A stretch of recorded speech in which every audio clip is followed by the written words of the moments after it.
அத்தியாயம் 38. பயங்கர குகை. ஒற்றற்படை தலைவன் சத்ருக்னன் சேனாதிபதி பரஞ்சோதி கிட்ட சொல்றாரு, சேனாதிபதி, வாதாபி கோட்டைக்குள்ள போறதுக்கு ஒரு ரகசிய சுரங்க வழி இருக்கு, அதை நான் கண்டுபிடிச்சிட்டேன். ஆனா அந்த வழியா போறது அவ்வளவு எளிது கிடையாது. என்னோட வாழ்க்கையில எவ்வளவோ பெரிய பெரிய ஆபத்துக்களை நான் சந்திச்சிருக்கேன். ஆனா நேத்தைக்கும் இன்னைக்கும் எனக்கு ஏற்பட்ட ஆபத்த மாதிரி இதுவரைக்கும் எனக்கு ஏற்பட்டதில்ல அப்படின்னு சொல்லக்கூடிய சத்ருக்னன் அந்த குகையை எப்படி தான் கண்டுபிடிச்சாருங்கிறதையோ அந்த குகைக்குள்ள அவருக்கு ஏற்பட்ட ஆபத்தையும் சேனாதிபதி பரஞ்சோதி கிட்ட சொல்றாரு. சேனாதிபதியும் சக்கரவர்த்தியும் கட்டளையிட்டதுனால சத்ருக்னனும் குண்டோதரனும் வாதாபி நகரத்துக்கு போகிறதுக்கான ரகசிய சுரங்க வழியை தேட ஆரம்பிக்கிறாங்க. அந்த கோட்டையை சுத்தி தேடும் போது காபாலிகர்களோட பலிபீடத்தை பாக்குறாங்க. அந்த பலிபீடத்துக்கு பக்கத்துல இருக்கக்கூடிய மேடு பள்ளமான பாறைகள்ல தான் ரகசிய சுரங்க பாதை இருக்கணும்னு சத்ருக்னனும் குண்டோதரனும் யூகிக்கிறாங்க. அதனால அந்த பாறைகள்ல ஒரு இடம் விடாம தேடுறாங்க. நாள் கணக்குல தேடிக்கிட்டு இருக்கிறாங்க. அப்படி தேடிக்கிட்டு இருக்கும்போது ஒரு நாள் ராத்திரி தூரத்துல தீ எரியறத பாக்குறாங்க. உடனே அது என்னதுன்னு பாக்குறதுக்காக பக்கத்துல போறாங்க. அங்க ஒரு ஆணும் பெண்ணும் பேசிக்கிட்டு இருக்கிறத பாக்குறாங்க. அந்த ஆண் நாகநந்தி பிக்ஷுங்கிறது தெரியுது. பெண் பயங்கர தோற்றம் கொண்ட ஒரு காபாலிகை. இவங்க ரெண்டு பேரும் என்ன பேசுறாங்கிறத மறைஞ்சிருந்து ஒட்டு கேக்குறாங்க சத்ருக்னனும் குண்டோதரன். அவங்களுடைய பேச்சு தெளிவா இவங்க காதுல விழலைன்னா கூட புலிகேசி, சிவகாமி இந்த பெயர்கள் மட்டும் அடிக்கடி கேக்குது. காபாலிகை நாகநந்தி பிக்ஷு கிட்ட அவளுக்கு ஏதோ உதவி கேட்கிறாங்கிறது மட்டும் அவளோட செய்கைகள்ல இருந்து புரியுது. விடியக்கூடிய சமயத்துல நாகநந்தி பிக்ஷுவும் அந்த காபாலிகையும் ஒரு குகைக்கு பக்கத்துல வராங்க. அந்த குகையை மூடி இருக்கக்கூடிய அந்த பாறையை உருட்டி தள்ளிட்டு ரெண்டு பேரும் அந்த குகைக்கு உள்ள போறாங்க. அவங்க போன உடனே குகை துவாரம் மறுபடியும் மூடப்படுது. சத்ருக்னனும் குண்டோதரனும் ரொம்ப நேரம் வெளியில காத்திருக்கிறாங்க, அந்த பாறை குகைக்குள்ள போன ரெண்டு பேரும் திரும்ப வருவாங்கன்னு. ஆனா இவங்க நினைச்ச மாதிரி எதுவுமே நடக்கல. பாறை குகைக்குள்ள போன ரெண்டு பேர்த்துல ஒருத்தர் கூட திரும்ப வரல.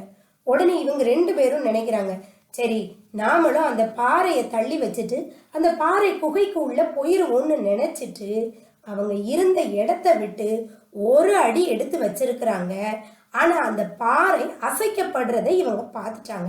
உடனே என்ன பண்ணிட்டாங்க, மறுபடியும் அதே இடத்துல ஒளிஞ்சுக்கிறாங்க. காபாலிகை மட்டும் வெளியே வரா.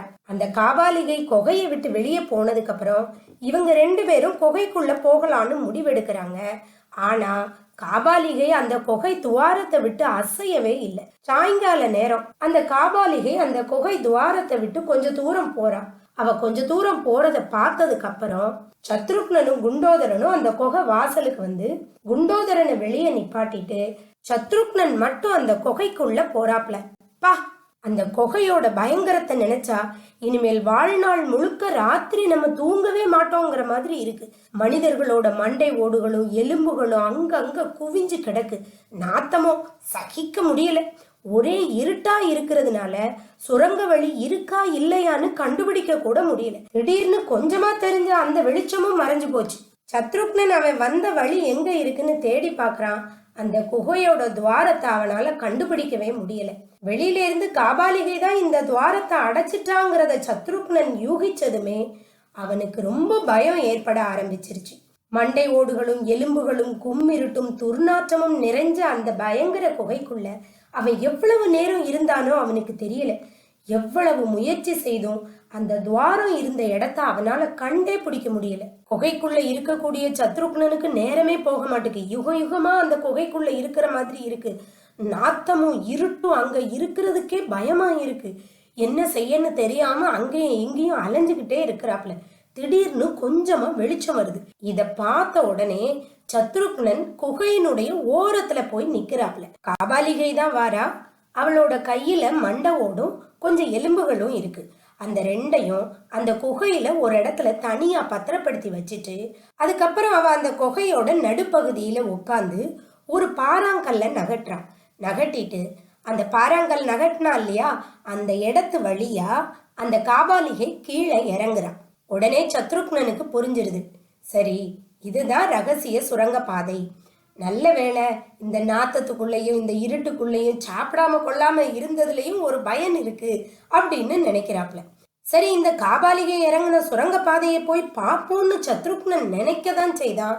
இறங்கின காபாலிகை உள்ளே இருந்து வெளியே ஏறி வந்துட்டான்.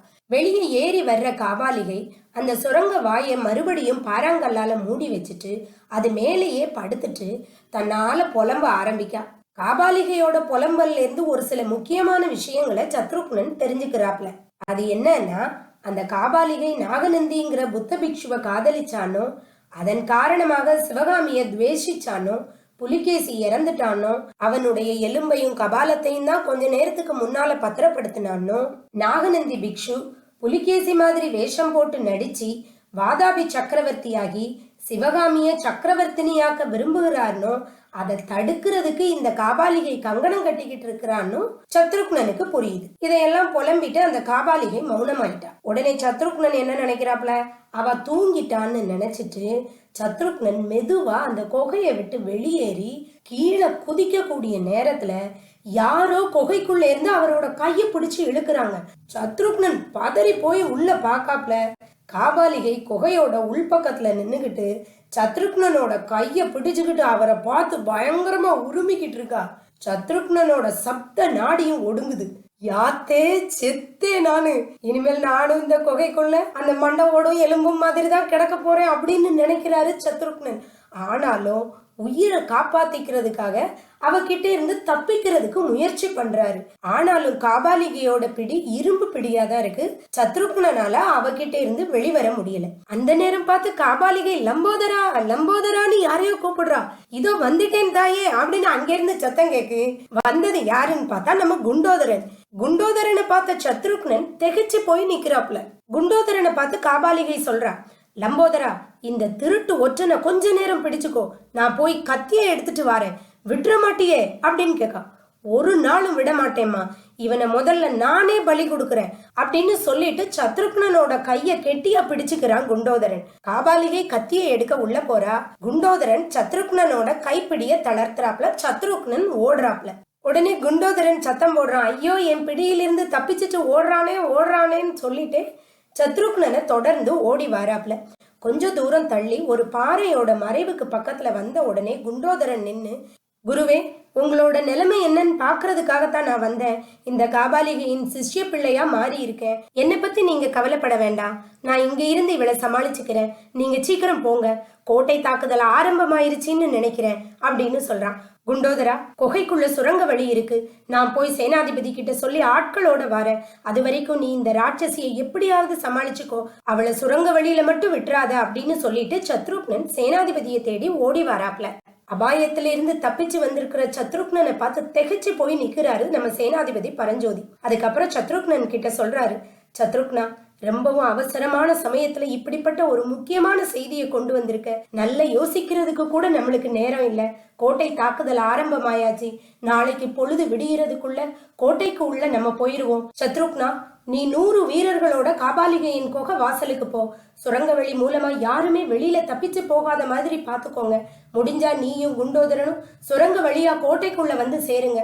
கோட்டை வாசல் திறந்த உடனே நான் நேரா சிவகாமி தேவியோட வீட்டுக்கு போறேன். கணேசரின் கருணை இருந்தால் சிவகாமி தேவியை காப்பாத்தி ஆயனர்கிட்ட ஒப்படைக்க கூடிய பாக்கியம் நமக்கு கிடைக்கும் அப்படின்னு கவலையோட சொல்றாரு நம்ம சேனாதிபதி பரஞ்சோதி. எலும்புகளும் மண்ட ஓடுகளும் நிறைஞ்ச அந்த குகையில காபாலிகையோட இருக்கக்கூடிய குண்டோதரனோட நிலைமை என்ன ஆயிருக்கும்?